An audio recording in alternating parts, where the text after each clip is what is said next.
Hi, I'm Jeremy. I'm Director of Platform and Solutions Marketing at Outreach, and coming to you live at Dreamforce, here to talk about two of kind of the scariest words in go-to-market, marketing attribution.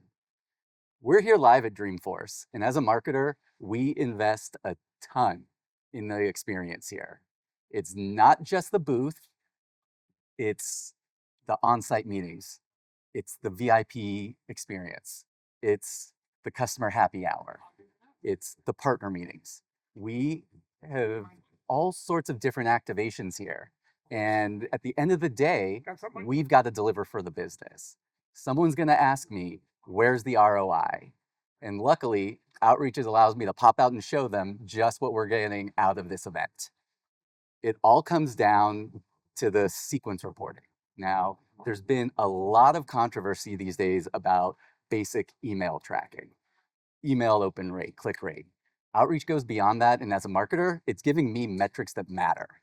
So if you can see here, I've created a sequence for every one of our different activations, and it's going to allow me to measure the impact of the messaging, of the activation, and make sure that we're getting the right people with this. For me, it's all about the pipeline that we're creating. Are we booking meetings? Are those meetings turning into opportunity? Are those opportunities turning into revenue? And are we actually, like, how many of those opportunities are we winning? And are those opportunities turning into revenue, and how much revenue? This is a gold mine for a marketer. If you own messaging like me, so much of your output can't be measured. So much of your output is fundamental, it's required, but you can't measure the output of a messaging house. This allows me to do that. Here at Dreamforce, it's allowing me to understand which of these activations are we reaching the most people? Are we turning those, are those people converting into pipeline customers, opportunities? Beyond that, it also helps me evaluate the effectiveness of my messaging. So using Outreach's AI sentiment analysis, I can understand not just if people are responding to my messages, how are they responding? Are they responding with positive responses? Are they responding with objections? Are they asking for a meeting? Do they have follow-up questions? Do they have referrals? I can see all of this in Outreach, and I can understand what messages resonate and what messages are landing a little bit flat. And also, I can double click on those actual messages to see who it is that's objecting, who it is that's responding positively, to make sure that it's resonating with the right people. Brock here is a VP of Revenue Operations. He's exactly who I want to reach with this campaign. So seeing responses like this from a guy like him, that tells me that my message is working.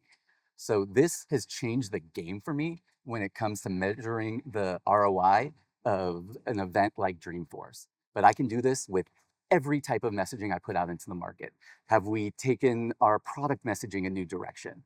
Having sequences in Outreach allows me to understand if that message is resonating and if it's converting, not just to opens, not just to meetings, but to revenue. If I'm doing a sales play against a competitor, I can do a takeout sequence in Outreach, which we would do anyway. But now I can see if we are winning against that competitor. I have a full stack marketing analytics suite to answer all of the questions I have as a marketer in Outreach sequence reporting. This has changed the way I do my job. Opportunity Sync is what gives me this revenue reporting in Outreach, and that is something that does need to be configured. So the most valuable thing any marketer could do is make sure that their Outreach admin has turned on the Opportunity Sync, because that's what gives me access to all of this data that helps just solve marketing attribution for me. And that's how I use Outreach to measure the revenue impact of marketing, from messaging to sales plays to events.